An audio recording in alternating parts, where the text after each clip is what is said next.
আসসালামু আলাইকুম। আজকে আমি আপনাদের বলবো পুলিশ ক্লিয়ারেন্স সংক্রান্ত তথ্য। বিদেশগামী যাত্রীদের জন্য পুলিশ ক্লিয়ারেন্স যারা নেন, বিশেষ করে সৌদি আরব এবং ইউরোপে যে সমস্ত দেশগুলো আছে ওগুলোর জন্য পুলিশ ক্লিয়ারেন্স বাধ্যতামূলক লাগে, এছাড়া ভিসা স্ট্যাম্পিং করা যায় না। আর পুলিশ ক্লিয়ারেন্সের জন্য আপনাকে অবশ্যই মামলাযুক্ত ঝামেলাযুক্ত ফ্রেশ থাকতে হবে। যদি আপনার নামে মামলা থাকে, যদি কোনো মামলা অতীতে থেকে থাকে, মামলা নিষ্পত্তি হয়ে গেছে, তারপরেও আপনাকে পুলিশ ক্লিয়ারেন্স দেবে না।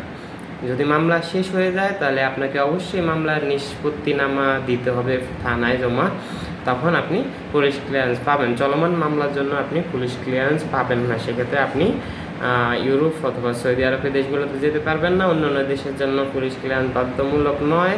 সৌদি আরবে জিয়ারা ভিসা, উমরা ভিসা এসবের জন্য পুলিশ ক্লিয়ারেন্স বাধ্যতামূলক নয়, দরকার নেই।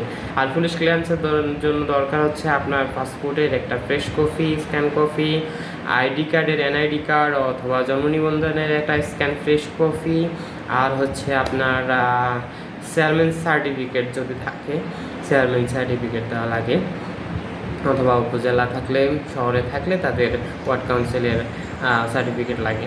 এই তখন আপনি পুলিশ ক্লিয়ারেন্স পাবেন এবং বিদেশ গমন করতে পারবেন নিরাপদে। আসসালামু আলাইকুম।